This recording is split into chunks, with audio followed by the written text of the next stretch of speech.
I begged him to stay. I was bleeding, terrified, and alone, but my mother said she couldn't cancel her cruise. So when I survived the surgery, they didn't care to witness. I made sure they'd never spend another dollar of mine again. This isn't just a story about betrayal. It's about rebirth. About the moment you stop asking people to love you and start learning to love yourself. If you've ever been the forgotten one, the one holding everyone else up while they tear you down, hit like, subscribe, and stay to the end. Because this time, the quiet one finally fights back. My name is Claire Weston, and for most of my life, I thought loyalty could earn love.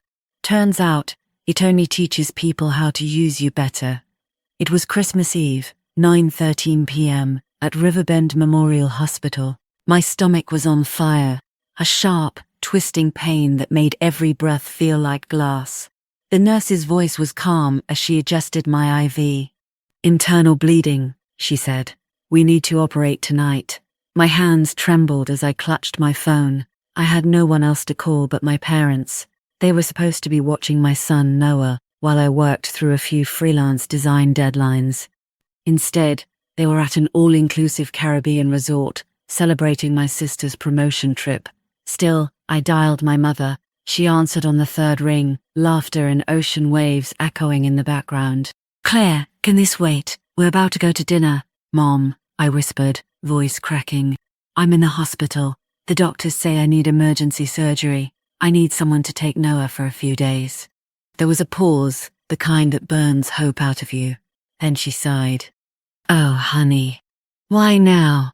You always have these crises at the worst times."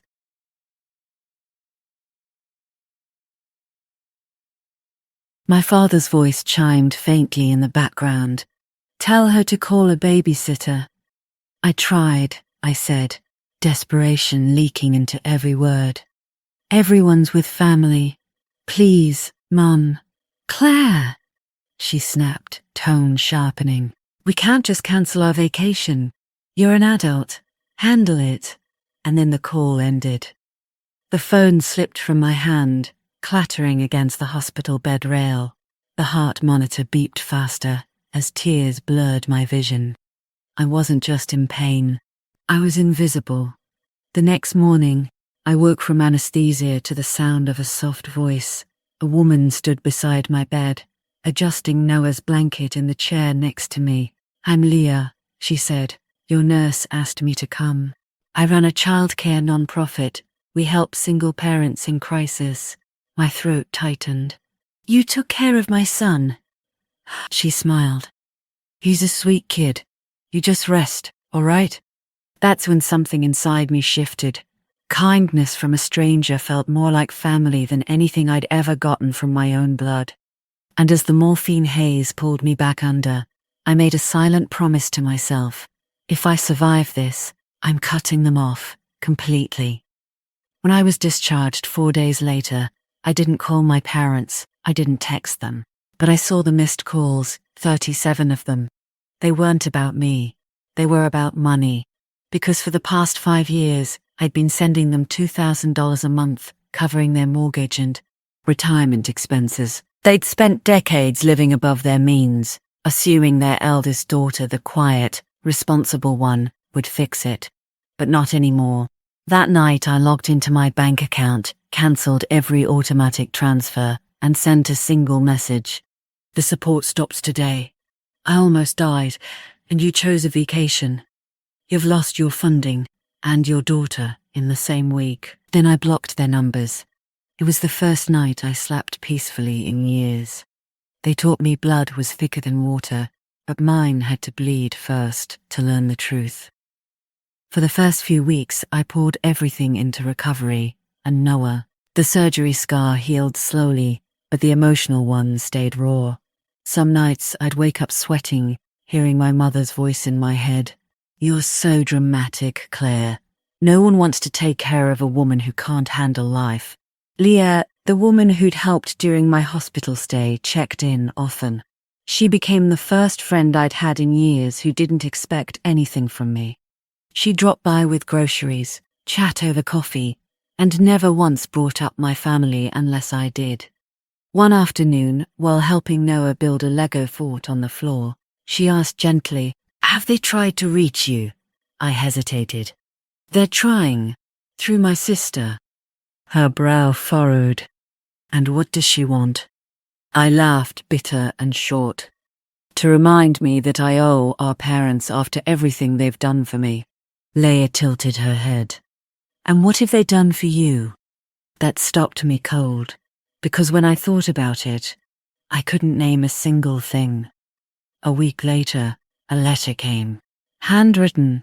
No return address, but I knew the handwriting by heart, my mother's looping cursive. "Claire, we've done some thinking. Maybe we said things we shouldn't have. But cutting us off financially was cruel. Your father's blood pressure medication isn't cheap, and your sister has a wedding coming up. Don't punish everyone because you're feeling emotional. We're still your family. You'll regret abandoning us." The letter reeked of entitlement wrapped in guilt. I tore it in half and threw it in the sink. The flames from my gas stove curled the paper black. It felt symbolic, cleansing even. But my peace didn't last long. 3 days later, I got a call from my landlord. "Miss Weston," he said hesitantly, "I've received some concerning messages from your mother. She says you've been mentally unstable since your surgery. She's asking to verify if Noah is safe." The floor dropped from under me. "She? What?" He sounded uncomfortable. "She mentioned contacting family services if she doesn't hear from you soon." I thanked him, hung up, and sat there shaking. They weren't just trying to guilt me, they were trying to discredit me, to make me the villain in their story. That night, I sat on the couch after putting Noah to bed, hands clenched, breathing shallow. I could feel the old version of me, the one desperate for approval, screaming to defend herself. But I didn't. Instead, I pulled out my laptop and began writing. A timeline, dates, emails, voicemails, the text I'd sent before cutting them off, everything documented. Because if they wanted to start a war, I was done playing defense. Leah called later that week. I told her everything: my mother's letter, the landlord call, the threats. Her voice was calm but firm. "You need to get ahead of them. File a note with the local authorities, just in case. You have proof they're harassing you. I don't want to escalate things," I said. She paused. "Claire, you're not escalating. You're protecting. There's a difference." That hit me hard. I'd spent my whole life avoiding conflict, mistaking compliance for peace. But peace bought through silence is just surrender in disguise. So I filed the report. Just a simple statement noting the harassment and manipulation. It wasn't revenge, not yet. It was insurance. And sure enough, the next week, the police knocked on my parents' door. A formal warning for harassment. They'd expected their usual dynamic, me, the quiet daughter who'd eventually cave. They didn't know that woman had died on the operating table. Days turned into weeks. My work began thriving. I took on new clients, started saving money again, even enrolled Noah in a better school. Every part of my life they once controlled was now flourishing without them. But then came the twist I didn't see coming. An email from my sister, Cara. "You've really gone too far this time, Claire. Mom and Dad are mortified. How could you get the police involved over a few phone calls? They're your parents. They raised you." I stared at the screen, fingers trembling.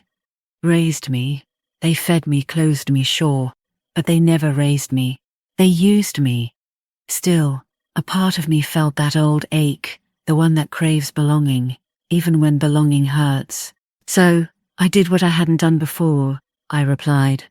"Cara, they didn't just call. They lied to my landlord. They tried to involve child services.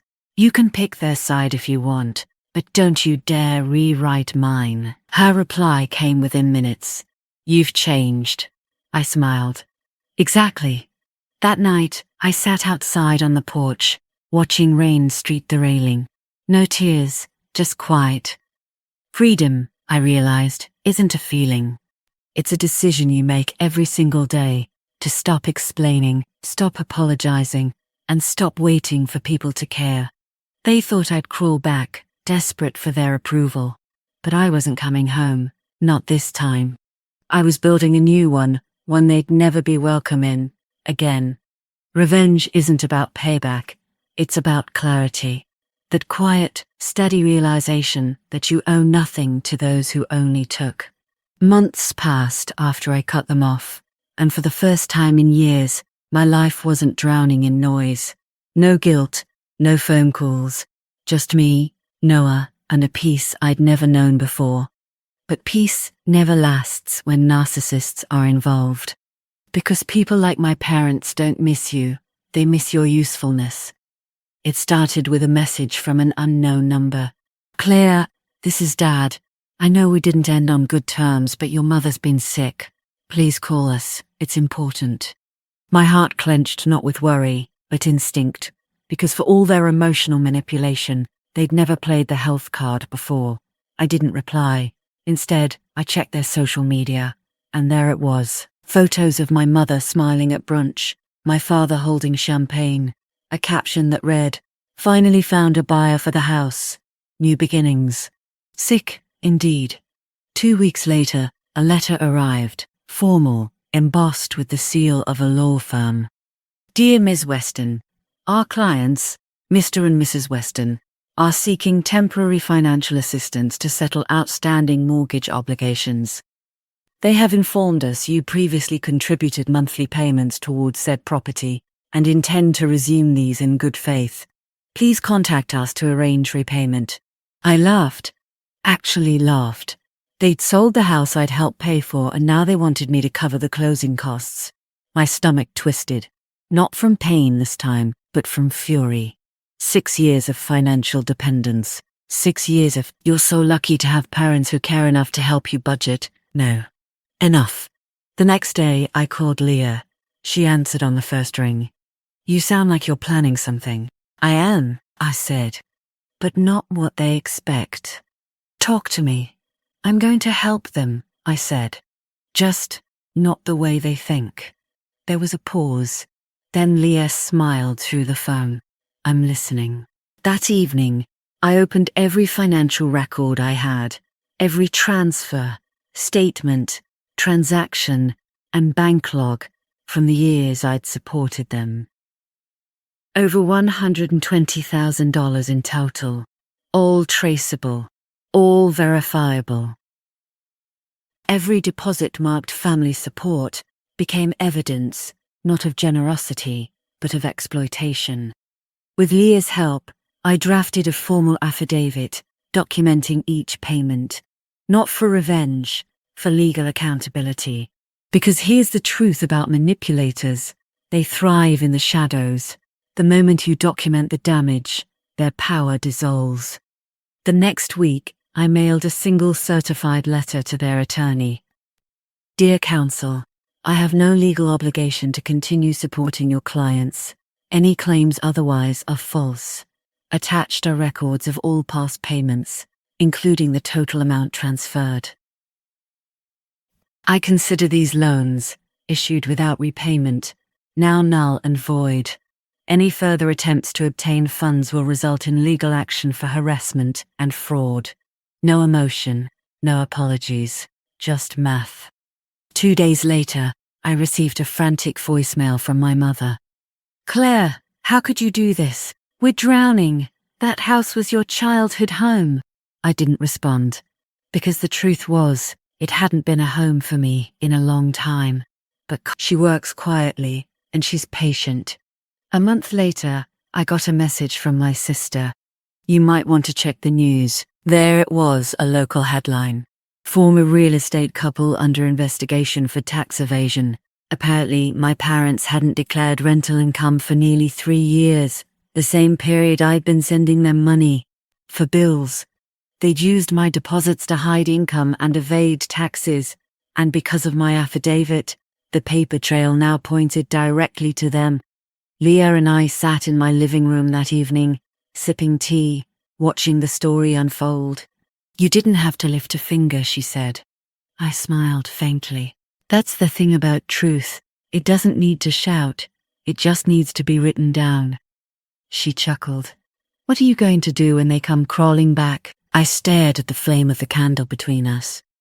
Nothing, I said. I'm going to let silence answer for me. But silence didn't last long. 2 weeks later, they called from a number I didn't recognize. I answered, not out of weakness, but curiosity. My father's voice was thin, shaky. Claire, we're in trouble. The audit, it's worse than we thought. They're freezing our accounts. I said nothing. He exhaled, trembling. Your mother's losing it. We don't know where to turn. For a long moment, I just listened, the same way I'd listened to their laughter that night. I lay alone in a hospital bed. Then I said, softly, I did warn you not to use me. Claire, please, he begged. We'll lose everything. I smiled faintly. You already did. And then I hung up. For the first time in my life, I felt even. Not because they were suffering, their chaos no longer reached me, but because I wasn't. Their desperation no longer dictated my peace. They'd built their empire on my silence, and I had finally taken that silence away. That night, after putting Noah to bed, I sat by the window, laptop open, and started writing again, but not timelines this time. A book. When Blood Turns Cold, Escaping Emotional Exploitation in Families. Not a memoir, a roadmap, a guide for people like me, the forgotten, the used, the ones who always give until there's nothing left. Leah offered to help publish it through her non-profit network. It'll help so many people, she said. I smiled. It's helping me already. They tried to bury me in guilt, but they forgot guilt only works on the living. And I stopped living for them a long time ago. The night my book went live, I didn't celebrate with champagne or confetti. I just sat at my kitchen table, a mug of tea cooling beside me, staring at the title glowing on my laptop screen. When Blood Turns Cold. It didn't feel like revenge. It felt like release. I'd spent my entire life trying to earn love from people who used me as a financial safety net. Now I was finally cashing out, not in money, but in truth. Within weeks, the book exploded online. The reviews were raw, emotional, and painfully relatable. Readers wrote about their own parents, narcissistic mothers, absent fathers, the manipulation disguised as family loyalty. One comment hit me like a punch to the chest. Thank you, Claire. I thought I was crazy for walking away from my parents. Your story gave me permission to stop bleeding for people who never cared if I lived. That's when I realized my story wasn't just mine anymore. It was every quiet person who'd been told they owed love to people who only took. A month later, Leah invited me to speak at a local community center. The room was full, men and women, young and old, all carrying invisible scars. I told them everything, not the sensational version, the real one, the hospital, the silence, the moment I stopped asking my parents to care. And when I finished, the room stayed still for a long moment, until the first clap echoed, then another, and another, until the sound filled the space like thunder. That applause wasn't for revenge, it was for survival. But life has a sense of timing. 2 days later, my phone buzzed with an unfamiliar number. Leah's voice on the other end was cautious. Claire, you might want to sit down. What's wrong? It's your parents. They've declared bankruptcy. The words didn't land like I thought they would. No rush of victory, no wicked smile. Just a deep, steady exhale, like a wound finally closing. Leah continued softly. They're selling what's left of their assets. The court records list your name under estranged daughter. Estranged. It sounded like a scar turned into a title. I wasn't ashamed of it. I'd earned it. That weekend, a letter arrived. Handwritten. My mother's handwriting again, but shakier this time. Claire, I hope you're happy. We've lost everything. Your father's too proud to admit it, but we need help. You have a good job now, a house, a son. Please, be the bigger person. Families are supposed to forgive. I read it once. Then again. My fingers didn't tremble this time. I just smiled small, sad, certain. Because that last line, families are supposed to forgive, or was the same script they'd always used to keep me quiet. So I wrote my reply. Short, simple, the way truth should be. Forgiveness doesn't mean return. I've already forgiven you. That's why you no longer have the power to hurt me. Then I folded the note, placed it in the envelope, and sent it back empty. No check, no sympathy, just peace. A few weeks later, a journalist from the Portland Chronicle reached out. She wanted to feature my story in a column about generational trauma. I hesitated, but Leah said something that stuck. Let people hear the version of you your parents never told. So I did. The article went viral overnight, and the photo they chose, me and Noah at a park, laughing, became the visual opposite of everything my parents had built their lies upon. It was pure, unfiltered joy. That was the real revenge. Not money, not punishment, but being undeniably happy without them. Months passed. I moved into a small house with a garden. Noah thrived in school. I started teaching design part-time, mentoring single mothers who'd lost everything, just like I almost had. One afternoon, while repotting plants on the porch, Noah looked up from his homework and asked, "Mum, why don't we ever visit Grandma and Grandpa?" I paused, wiping my hands on my jeans.